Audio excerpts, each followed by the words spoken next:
Hemos venido platicando de un tema que se llama resentimiento y hemos platicado sobre todo de la importancia de comprender el tema del perdón que viene concatenado con eso. Hemos usado como versículo clave Efesios capítulo 4, solo que no puse el versículo, perdón, donde dice: airaos pero no pequéis, y no se ponga el sol sobre vuestro enojo. Es verso 26. El 27 dice: ni deis lugar al diablo. Hablábamos que aquí hay 4 principios principales. El primero: todos tenemos reacciones fuertes ante ciertas situaciones y circunstancias en nuestra vida. No hay nadie que diga: hermano, yo nunca me enojo, ¿verdad? Pero por eso la palabra dice airaos. O sea que no es que sea malo ni pecado enojarse. La cosa es: pero no pequéis. Eso es lo que dice a continuación. ¿Y qué es lo que se convierte en pecado del airaos? Es cuando se pone el sol sobre nuestro enojo, porque entonces empezamos a guardar. Y en estas 2 semanas anteriores hemos estado platicando del tema del resentimiento. Vimos su etimología, vimos todos sus conceptos, y prácticamente el resentimiento es guardar ese enojo en nuestro corazón. Y dice en el verso 27, en el mismo contexto: ni deis lugar al diablo. Veíamos un pasaje donde el apóstol Pablo dice: si algo tengo que perdonar, yo perdono delante de Dios, y no ignoro que el enemigo quiere ganar ventaja. ¿Qué es lo que pasa cuando hay resentimiento y cuando no perdonamos? Lo que hay es que se corta hasta la gracia de Dios. Además, recordemos que el Padre Nuestro tiene una clave que se repite en varios versículos cuando dice: perdónanos así como nosotros perdonamos. O sea que si nosotros no perdonamos, Él no nos perdona. Y lo dice claro en una porción de la Escritura. Entonces, el peligro del resentimiento en el corazón de cualquiera es terrible. Y hablábamos también en los 2 mensajes anteriores, empezamos a ver que no solo es perdón, sino hay 4 formas de perdón. La primera es el perdón a lo que nos hacen daño. Tal vez el perdón más común, ¿verdad? Que nos lastiman, nos ofenden, etc. Y nunca dejar que se vuelva amargura, sino podemos bloquear el perdón de Dios si nosotros no perdonamos. La calidad del perdón, la misma palabra nos enseña: así como nosotros perdonamos. Y hay otras porciones que dicen: así como Cristo nos perdonó. O sea que el nivel de perdón que Dios nos exige no es solamente yo lo perdono, el diente al agua. O muchas veces hablábamos de que las personas dicen: no, si yo a eso ya lo perdoné, pero al primer pinchazo vuelve a salir lo que está ahí adentro. Y a veces pasan años con eso, y eso ya es resentimiento y crea amargura. Y dice que brotando esa amargura contamina a muchos. Hablábamos cuál es la reacción del resentimiento cuando no hay perdón. La persona se vuelve hostil y la persona muchas veces tiene un sentimiento de venganza y un montón de cuestiones. Es un tema bien delicado. Luego hablábamos de otra fase del perdón que es igualmente importante, y es perdonarnos a nosotros mismos, porque muchas veces fallamos y nos puede inutilizar el no perdonarnos a nosotros mismos, porque entonces empieza a crear un sentimiento de que no servimos para nada, de que somos mentirosos, de que somos hipócritas. Y usted sabe, hermano, todos fallamos. Por eso la palabra es clara, dice que si pecamos, abogado tenemos, y que si pecamos debemos confesar nuestros pecados, porque Él es fiel y justo para perdonarnos.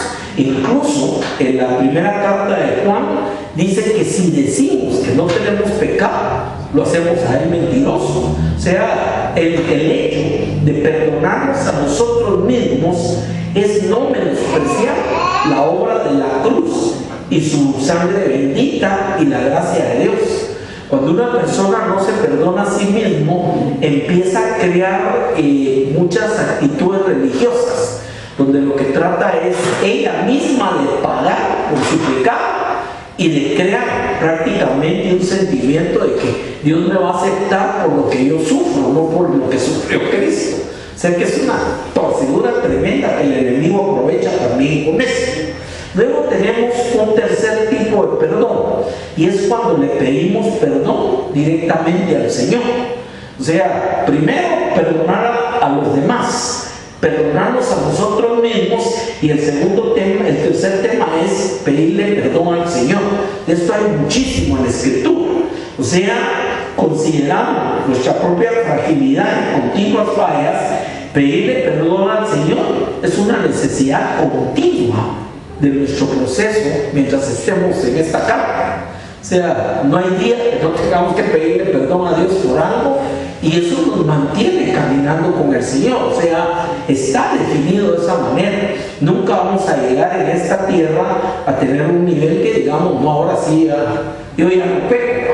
No, sabemos que hay problemas, pero sabemos que hay reconciliación con Dios, y dice que la sangre de Cristo nos limpia de toda maldad. Entonces es entender todo. Estos son los primeros 3 tipos de perdón. Ahora, el cuarto que vamos a empezar a trabajar hoy es uno de los más difíciles de entender, y es perdonar a Dios.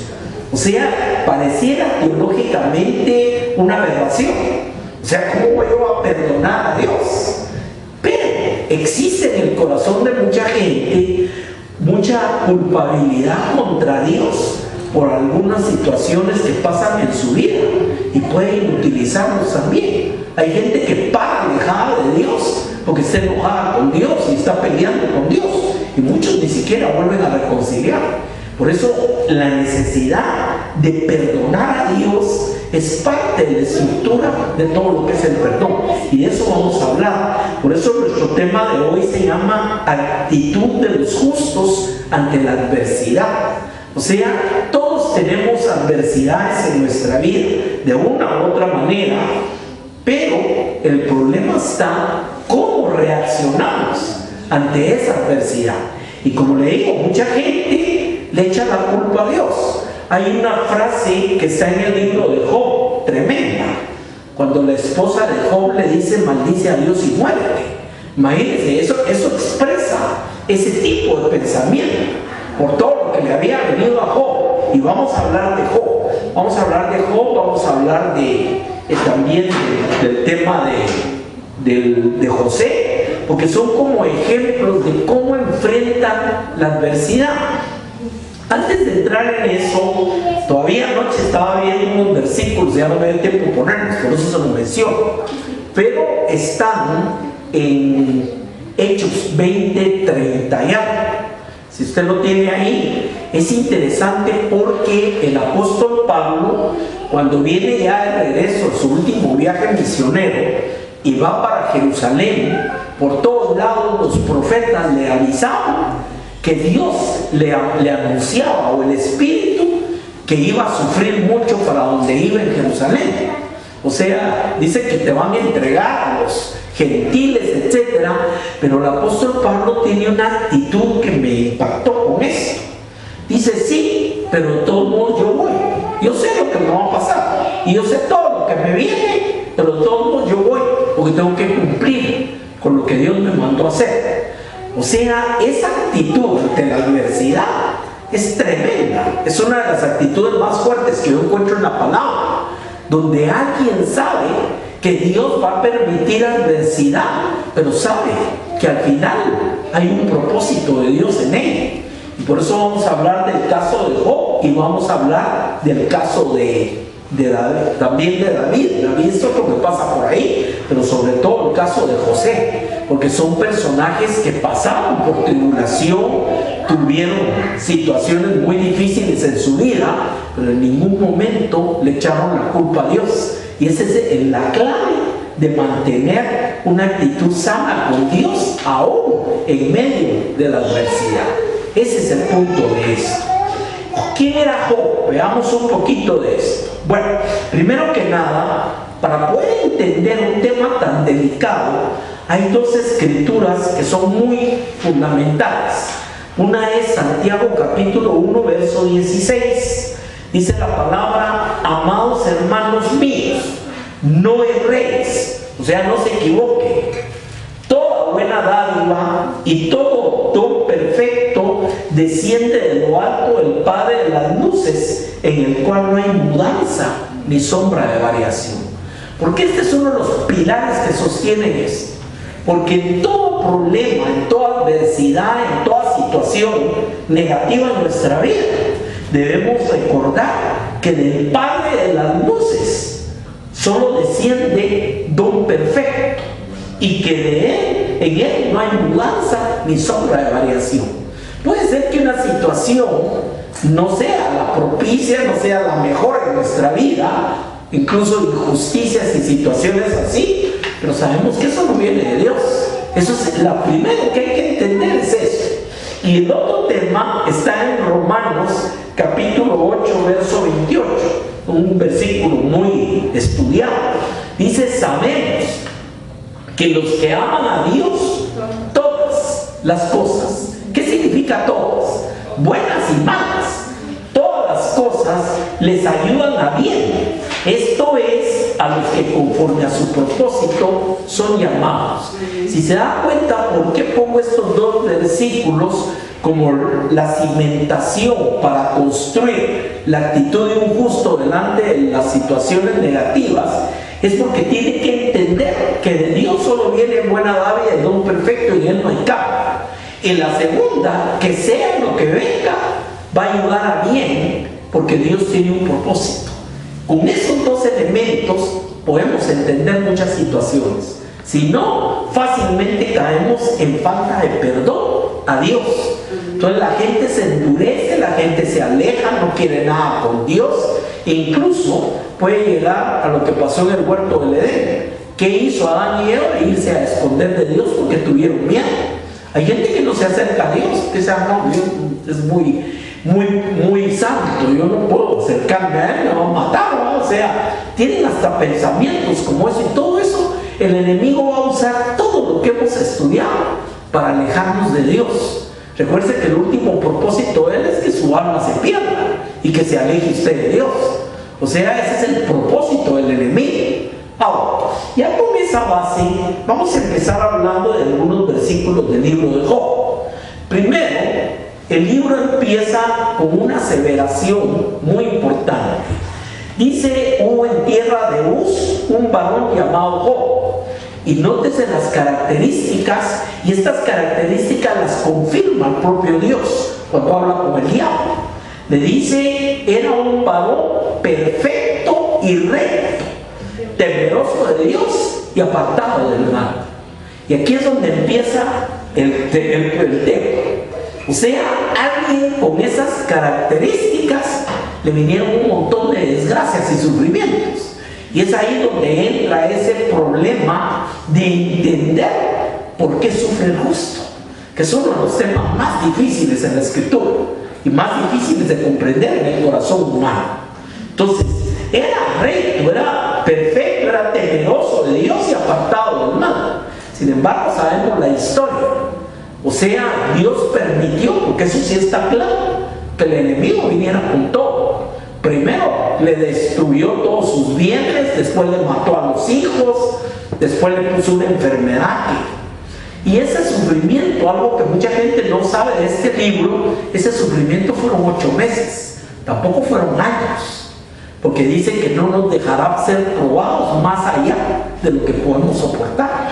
Esa es otra de las promesas de Dios con esto. Ahora, David lo decía en el Salmo 23: aunque ande en valle de sombra y de muerte, no temeré mal alguno, porque tu vara y tu callado me infundirán aliento.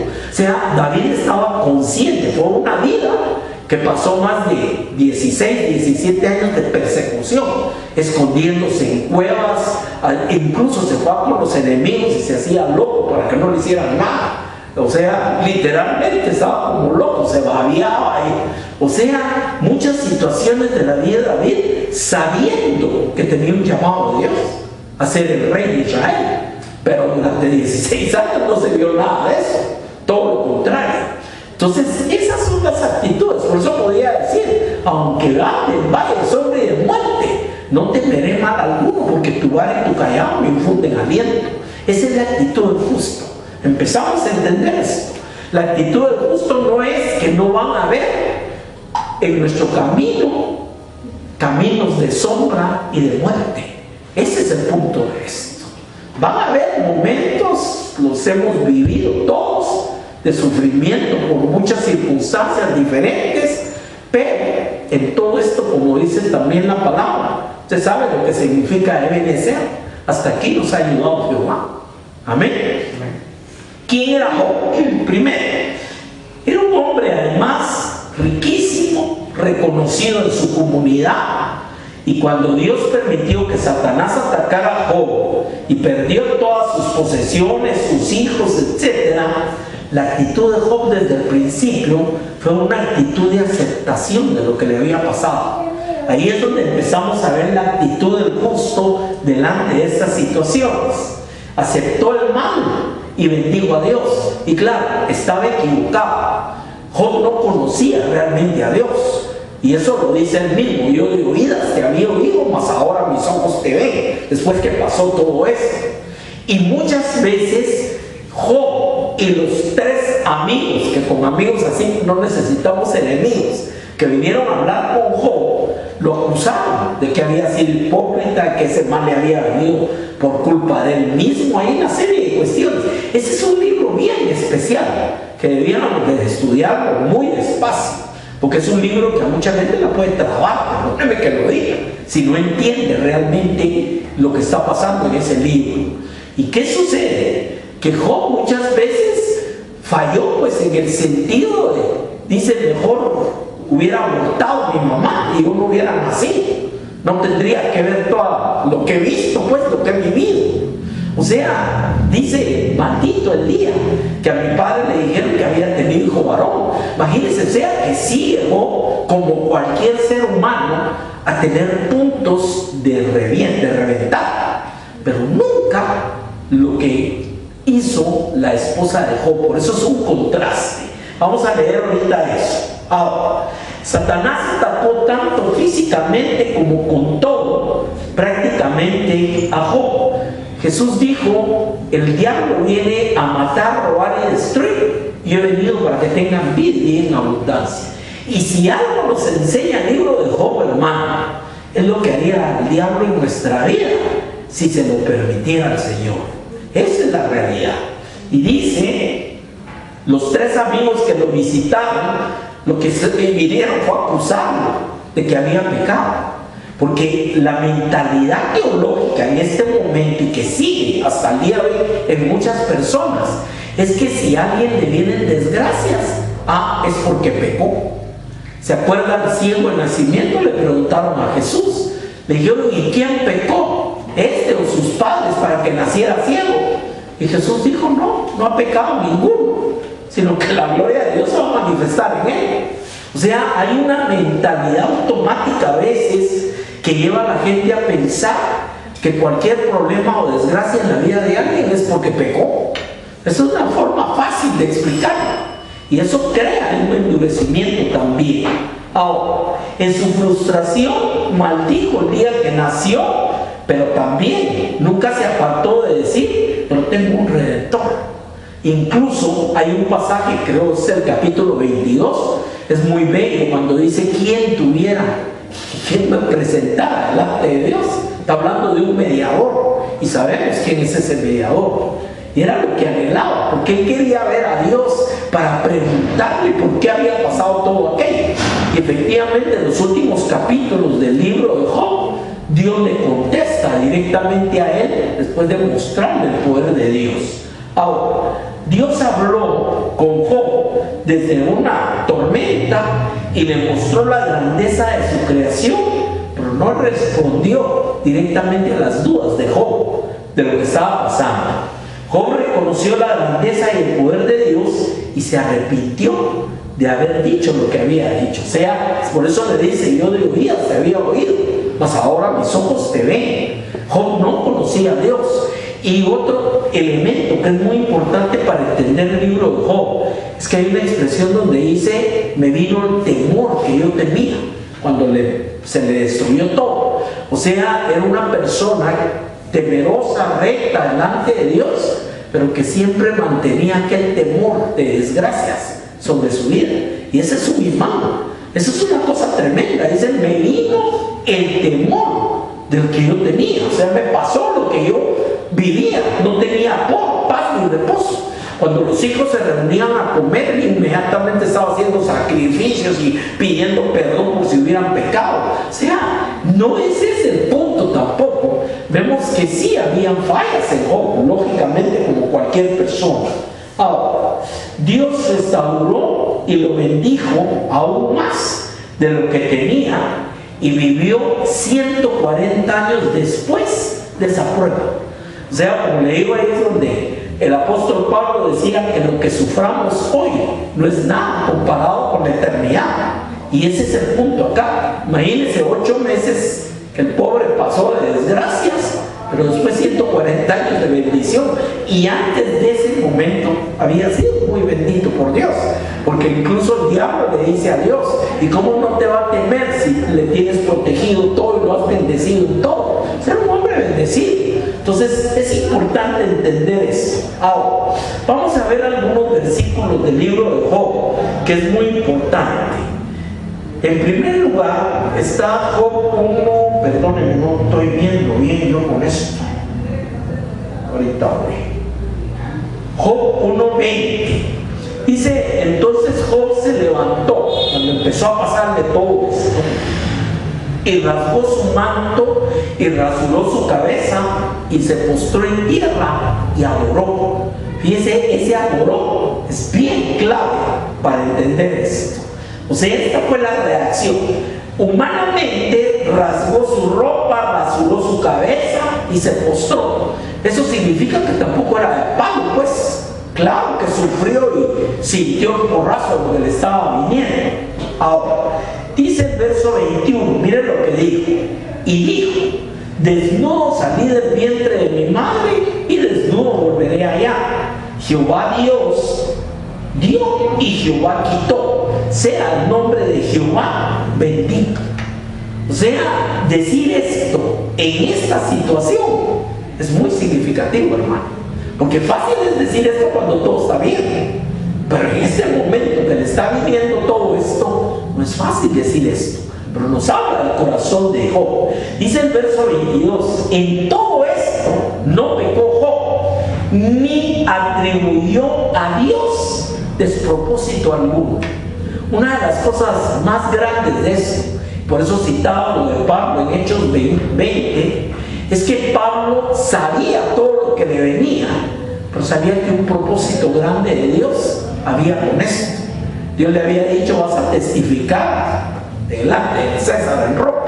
Entonces sabía que ese era un precio a pagar por cumplir con lo que Dios le había mandado. Y lo único que nos puede mantener en la tormenta con una situación de estas es ver más allá y ver el propósito de Dios. Vamos a ver por ahí el caso de José. José conocía perfectamente el propósito de Dios para su vida. Y a José pasó 16 años bajo el yugo del problema también. No fueron cosas que se arreglaron de un día para otro. Ahora, en todo esto no atribuyó a Dios despropósito alguno. Y ahí es donde aparece lo que le dijo la esposa en el capítulo 2, verso 9 de Job. Su mujer le dijo, aún retienes tu integridad, maldice a Dios y muérete. Y esa puede ser la actitud de mucha gente que no conoce a Dios, o que le es más fácil tomar pretexto de algo malo en su vida para dejar a Dios. ¿Ya se dio cuenta? Dice, maldice a Dios, ¿para qué guardas tu integridad? Como diciendo, mira todo lo que te ha venido. O sea, maldice a Dios y muérete. Es una forma fácil de salir del problema. Y esa es la actitud, totalmente la antítesis de cómo alguien mira que aún en medio de la tormenta hay propósito de Dios. Fíjense qué tremendo esto. Verso 10, ¿qué le contestó Job? Él le dijo, como suele hablar cualquiera de las mujeres fatuas, has hablado. Y hay una expresión aquí interesantísima. Miren lo que le dice Job: recibiremos de Dios el bien y el mal no lo recibiremos. O sea, hay dos cosas aquí. Primero, está reconociendo: Dios quitó. Al fin y al cabo, yo nací desnudo y desnudo me voy a ir. O sea, no tengo nada. Esa es la primera. Pero la segunda: recibiremos de Dios el bien y el mal no lo recibiremos. Claro, sabemos claramente por todo el contexto del libro que el mal no había venido de Dios. Era el diablo que estaba destruyendo su vida y él no sabía quién era el diablo. Ese es un tema interesante también. Pero el punto es que está dispuesto: bueno, voy a alabar a Dios por lo bueno y lo voy a alabar por lo malo. Dice que es una actitud bien fuerte, de veras, con esto. Y dice: en todo esto no pecó Job con sus labios. O sea que en medio del aguacero se estaba manteniendo por la misma confianza que tenía de Dios. Y aquí hay otra cosa: sin conocerlo como debía. O sea, Job no conocía a Dios como era realmente Dios. El caso, vamos a ir con el caso de José. La historia de José, el hijo de Jacob, que también fue llamado Israel, es una representación viva de una gran verdad, y es la de Romanos 8. A los que aman a Dios, todas las cosas les parece, les ayudan a bien. José parece haber hecho siempre lo correcto. Es otro personaje del cual nunca se dice que se haya desviado ni nada, pero lo hizo por la razón de vida. Sabía por qué era esto. José sí conocía el carácter del Señor y confió en él a través de muchas pruebas que se le presentaron, y la fe de José fue recompensada cuando cumplió el propósito de Dios en su vida, que era un propósito muy grande. Y vamos a ver rápidamente Génesis capítulo 50, el verso 15 en adelante. Después que murió Jacob, los hermanos de José, parece que lo habían vendido como esclavo, lo habían querido matar. Ellos en su corazón seguían teniendo esa situación. Fíjense lo que significa esto. Ellos habían vivido con miedo todo ese tiempo. El día que mi papá se muera, nos va a volar la cabeza. Es el segundo del faraón. Fíjense qué interesante, ese era el pensamiento de los hermanos de José. Y le digo, aquí hay otra enseñanza, solo entre paréntesis: el que sabe que ha hecho mal, sabe que ha hecho mal, y tarde o temprano se va a dar cuenta claramente. ¿Qué sucedió? Dice: viendo los hermanos, Génesis 50, 15, viendo los hermanos de José que su padre era muerto, dijeron: quizá nos aborrecerá José y nos dará el pago de todo el mal que le hicimos. Y enviaron a decirle a José, incluso le mintieron: oiga esto, tu padre mandó antes de su muerte diciendo: así diréis a José, te ruego que perdones ahora la maldad de tus hermanos y su pecado, porque mal te trataron. O sea, eso no lo dijo Jacob. Eso lo inventaron ellos como una forma de apaciguar lo que les podía venir por lo que habían hecho. Fíjense qué tremendo, eso es la personalidad de Dios también. Y dice: por tanto, te rogamos que perdones la maldad de tus siervos, del Dios de tu padre. Y José, la reacción de José lloró mientras hablaba. Vinieron también sus hermanos y se postraron delante de él y le dijeron: venos aquí por siervos tuyos. Interesante, o sea, vemos reacciones de reacciones, porque la reacción de ellos sabían el mal que habían hecho y sabían que era justo que les viniera juicio por lo que había pasado, y vienen hasta mintiendo a rogarle que los perdone. Nunca lo habían hecho antes. Eso es interesante en la vida de José, porque habían pasado muchos años de esto. Jacob se murió al siguiente día que entraron en Egipto. Ahora, mire la respuesta de José. Dice: le respondió José: no temáis ¿Acaso estoy yo en lugar de Dios? La persona que no perdona es una persona que se considera que está en la posición de Dios. ¿Ya se dio cuenta de eso? Eso es peligrosísimo. O sea, el que no perdona, el que retiene el perdón, se siente como que él es Dios, que tiene toda la autoridad. Y José lo entendía perfectamente. Cuando le vienen a decir eso, lo que responde es: ¿acaso yo estoy en el lugar de Dios? Vosotros pensasteis mal contra mí. Y aquí es donde viene la comprensión de todo lo que había vivido. Estuvo preso mucho tiempo, lo vendieron de esclavo, pasó muchas vicisitudes, más de 15 años, hasta que fue puesto en el segundo lugar del trono de Faraón, con un propósito tremendo, pero nunca se amargó, porque sabía que había un propósito de Dios. El justo sabe que hay propósito de Dios aún en la tormenta. Ese es el tema. ¿Por qué reacciona un justo de una manera diferente que lo que es una persona normal o una persona como la esposa de Job? Fíjese lo que le dice: vosotros pensasteis mal contra mí, mas Dios lo encaminó a bien para hacer lo que vemos hoy, para mantener en vida a mucho pueblo. Entendía que si no hubiera estado José, si Dios no lo hubiera mandado a esa situación, se hubieran muerto de hambre. Recuérdense que estaban pasando por una sequía de 7 años en que no había alimento en ningún lado. Fue cuando todo el mundo empezó a gastarse las reservas. Pero el que sabía que esto venía y tomó medidas con la autoridad que le dio Faraón fue José.